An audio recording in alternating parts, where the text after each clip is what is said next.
Hello, once again, I'm joined by Frankie Foster to go through Thursday's 7 races on the ITV7 free-to-play game that sees 5 races from the penultimate day of the Cheltenham Festival and 2 from Hexham this time. And hopefully we can come up with some more winners to help you land the £300,000 jackpot on offer on day 3 of the festival. Frankie, we're recording obviously Tuesday evening after the events of the first day. What a first day of action it was. And we also saw £100,000 ITV7 winner, just the one ticket as well that was waiting on Honeysuckle, and she went and got the job done, didn't she? Fantastic. Yeah, I mean, for someone to get the 100K on day one, massive congratulations to them. They've done a very good job, a better job than we did of picking horses. We had a few winners, but yeah, a very, very good job on day one. I'm sure they're very happy and rightly deserved on what was just such a brilliant day's racing. It's what we asked for as racing fans, and I'm so happy because there's so much eyes on Cheltenham. So to have Constitution Hill, the superstar that he is, show what he can do, win, and to have Honeysuckle, the horse that has been such a dream for so many people, and the horse that everybody knows, and Rachel Blackmore, the kind of stars of our sport over the last couple of years, for Honeysuckle to win as well. It was a textbook day, really. It's what we all hoped for, and it really delivered. So hopefully it continues through the week. Yeah, it had a bit of everything as well. Obviously, Corrick Rambler was a brilliant winner. Marine Nationale, Yeah, Mikey O'Sullivan, obviously having 2 winners and leading the jockey champs, isn't he? Going into the second day. So, anyway, I we're know. gonna Yeah, we're gonna move on to day 3 though. But before we do, I'm just gonna alert you, obviously, to the ITV7 free to play game. £100 cash prize for if you're in our league, TWE league that's been running over the last 2 days, still running on day 3 and we're running on day 4. And over, well, £800,000 in cash still up for grabs. Obviously, you've got £300,000 of winning on the Thursday and then the big one on the Friday, £500,000. If you want to join our league, TWE 2023 as the code to join our league. Obviously, T's and C's do apply, so check that out in the description of the YouTube show. Frankie, with all that out the way, we're going to kick on, and the first big race on the ITV7 is the 130 Grade 1 Turner's Novices Chase from Cheltenham. A horse we absolutely love at the top of the market in Mighty Potter. I'm going to stick with it. Are you going to stick with Mighty Potter? yeah, 100%. If anyone's listened to anything we've said over the last probably month, then this has been the horse, hasn't it? Just looks an absolute monster. I love the way that he travels. I love the way that he looks when he's racing, how he finished his race at DRF last time. I like the hype around him. I like the fact he could be a Gold Cup horse next year. The only nag or snag you could have is the Cheltenham form, but yeah, I think he's different class. I'm hoping he goes and wins. He's been the nap of the festival for both of us, hasn't he? So we need him to win. Yeah, he is the nap of the festival. He's the nap of the DRF as well for us, and he got the job done there. Look, he's a dual Grade 1 winning hurdler. He's won 2 Grade 1s over offensive as well. I don't think the Cheltenham form's all that with this horse, like as in when he ran in the Supreme. I just think that was a bad run. He never got going that day. He was pulled up. It wasn't the track. It was just the horse not on a going day. I think the 2 horses got to beat in Badbridge and Appreciate It. They're not at the same level at where this horse is progressing. He's matured so much from last year. I just think he's going to take all the beating. And obviously, with it being soft today, there's been a bit of rainfall on Tuesday evening. There's going to be rainfall on Wednesday night. It could be prime conditions for that first race to be soft ground again, and he'll absolutely lap it up. So, Mighty Potter for the both of us to kick us off in the ITV7. Right then, we go over to Hexham, trying to find some winners away from Cheltenham. And the first race from Hexham on the ITV7 game on Thursday is the 150 maiden hurdle over 2 miles. Frankie, it's another look away from Cheltenham. Who do you like? It is, yeah. I'm trying to take a bit of Cheltenham to Hexham because Derek Fox, who rode a winner on day 1 of Cheltenham, rides Caithness, and I'm going to stick with him. Slightly different to riding in the Ultima and riding Corrick Rambler, going to a 2 mile class 4 at Hexham. But I'm going to stick with Lucinda Russell and Derek Fox. The yard's in good form. The horse has 2 starts, and probably the thing that's making this stand out for me is the improvement shown from first to second. The horse, if I was trying to find one in the field, not many of them have done a whole lot, but I'm looking for one that could be improving. So Caithness, I like the way that this horse progressed from first to second start, and I'm hoping that that continues and could go and win a race like this. Yeah, I'm joining you. We're both 2 out of 2 for the same selections on the Thursday. Caithness for me. Obviously, like you mentioned there, Lucinda Russell and Derek Fox had the win on Corrick Rambler on the And it was a superb ride for that horse to win back-to-back Ultimas.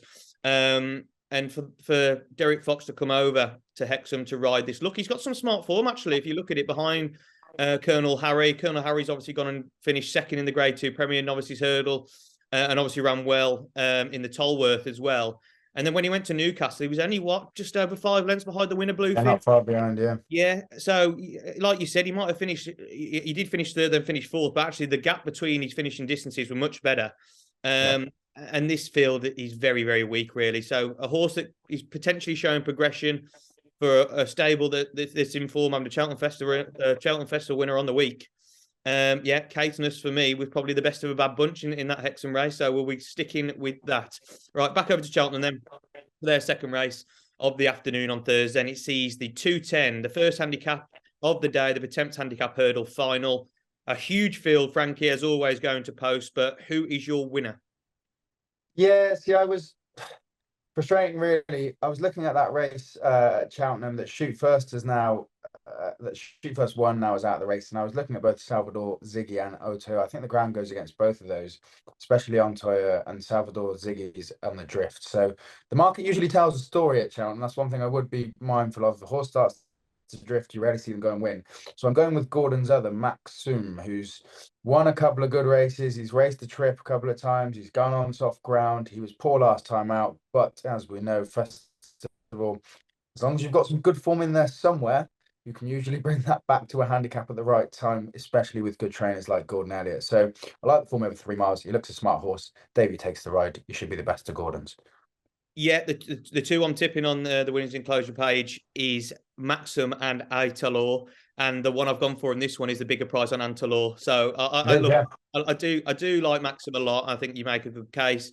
He's got a high mark of 145, but I think they were talking about this horse being going into the Stayers Hurdler next season. So if he's going to be that horse, he's got to be winning this or going close on 145. But Antalor, like you said, going back to that first Shoot First form. Look, I was all over Shoot First, so I can't believe it was pulled out anti-post. And I backed it before non-runner money back.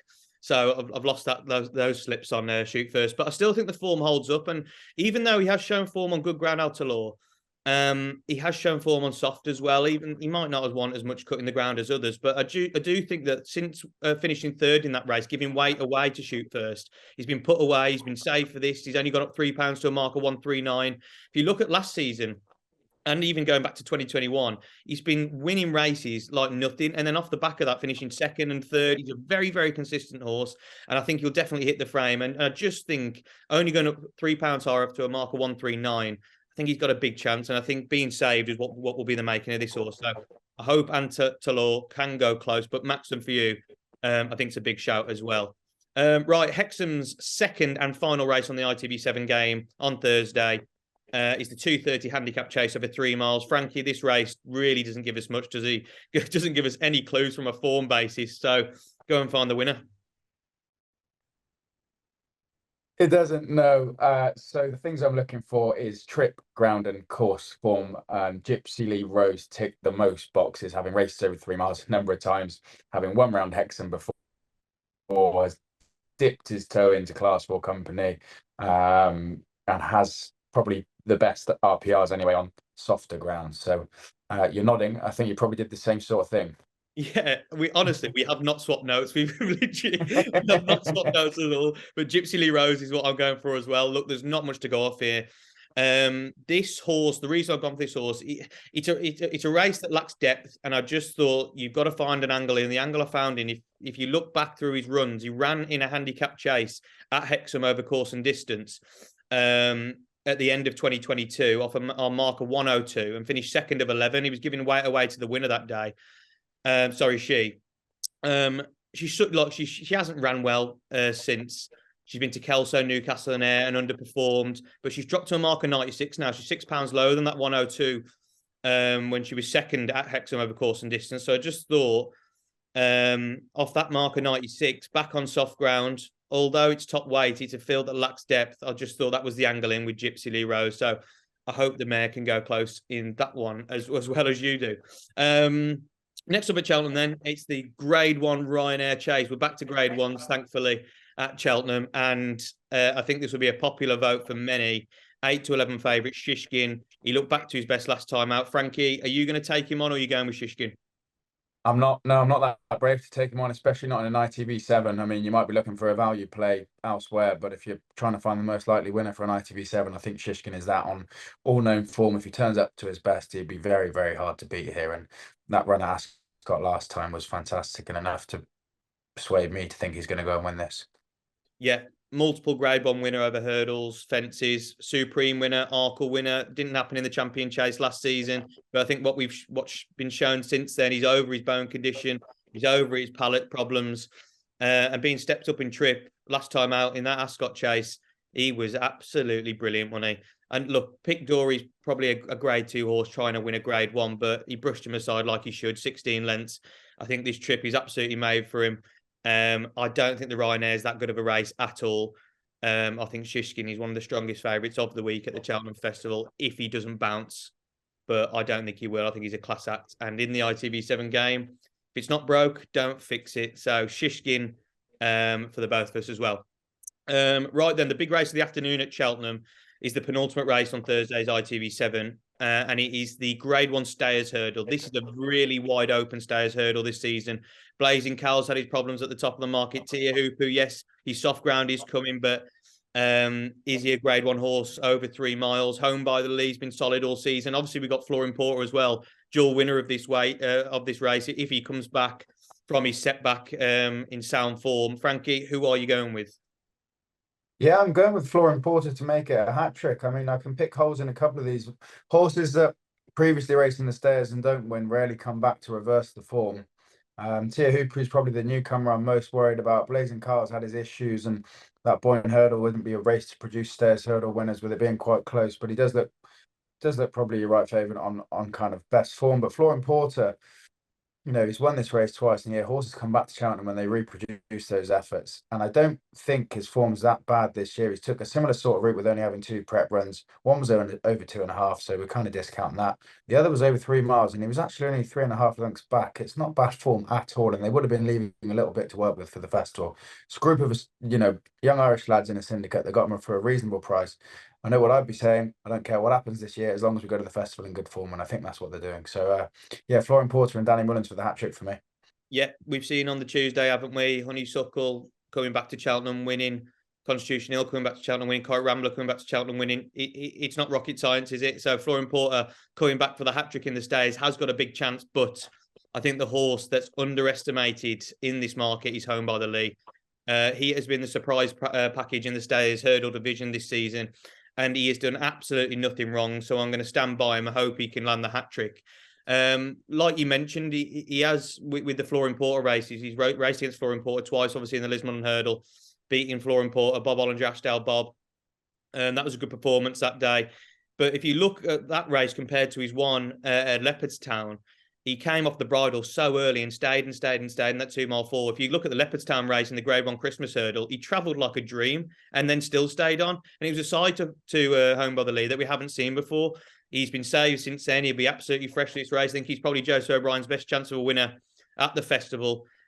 He probably went on the ground really, really soft. He probably went a little bit drier. Another thing, if you watch him back in the Stayers last season, he was a massive eye catcher. He did finish 6th, but he stayed on up the rail. And it was a really good performance for me. I think he's much better this season, matured. And Home by the Lee, I'm happy to take on the 2 favourites at the top of the market. I am worried by Florin Porter. I think he's got a massive chance. But Home by the Lee, for me, he's done nothing wrong all season, and I hope he can go and land another Grade 1 for Joseph O'Brien. Right then, the final ITV7 race on Thursday is the Plate Handicap Chase over 2 mile, 4.5 furlongs. Frankie, another big field to finish off. Who are you going with? Top weight, Alton Couleur and Michael O'Sullivan. It could ride a Ballymore. I know we're recording ahead of time, but by we get to here, he might ride the Ballymore winner, and he might go and ride a winner of this as well. Yeah. Look, I would like to say I haven't got this horse right, but I don't think the horse has got himself right either. There's ability there. We just need to find it. It needs to all come together on the day. And, a race like this might be below him. And I think off top weight, if he can jump soundly, which is his own worst enemy, then he has an absolutely massive chance in this. And he's got a great jockey on board to get him to do that. So, look, he's a class act. That's why he represents top weight. But I do think he can carry it, and I do think he can win. He's just his own worst enemy. So it's Michael O'Sullivan against old Uncle to get him round in one piece and finish his race. Yeah, he's ridiculous value for those £3 as well, only Michael O'Sullivan. So he's basically Portugal racing off 154, which could be huge. He's just got to sort his jumping out, and if he jumps, he's got a cracking chance. It's so Scottish for me. I think it's been a plot job all season for this race. JP, Emmett Mullins, what more do you need?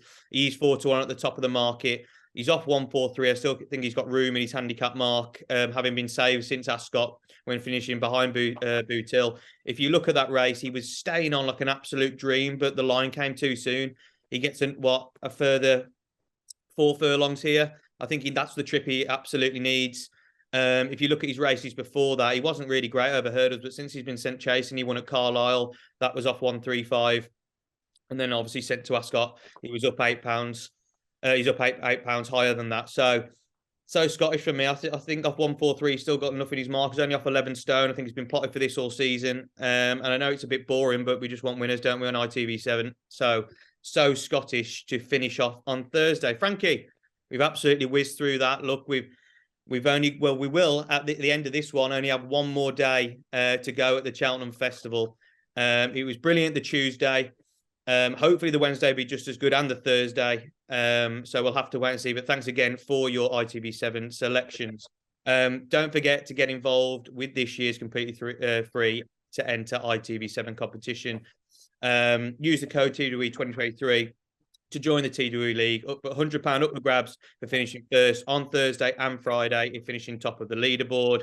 And there's still £800,000 in jackpot prizes to be won across the Thursday and Friday. Please do have a look at the T's and C's for more details. Frankie, thanks again. Thanks for watching, everyone, and all the best wherever you're back in at the Cheltenham Festival on the 3rd day.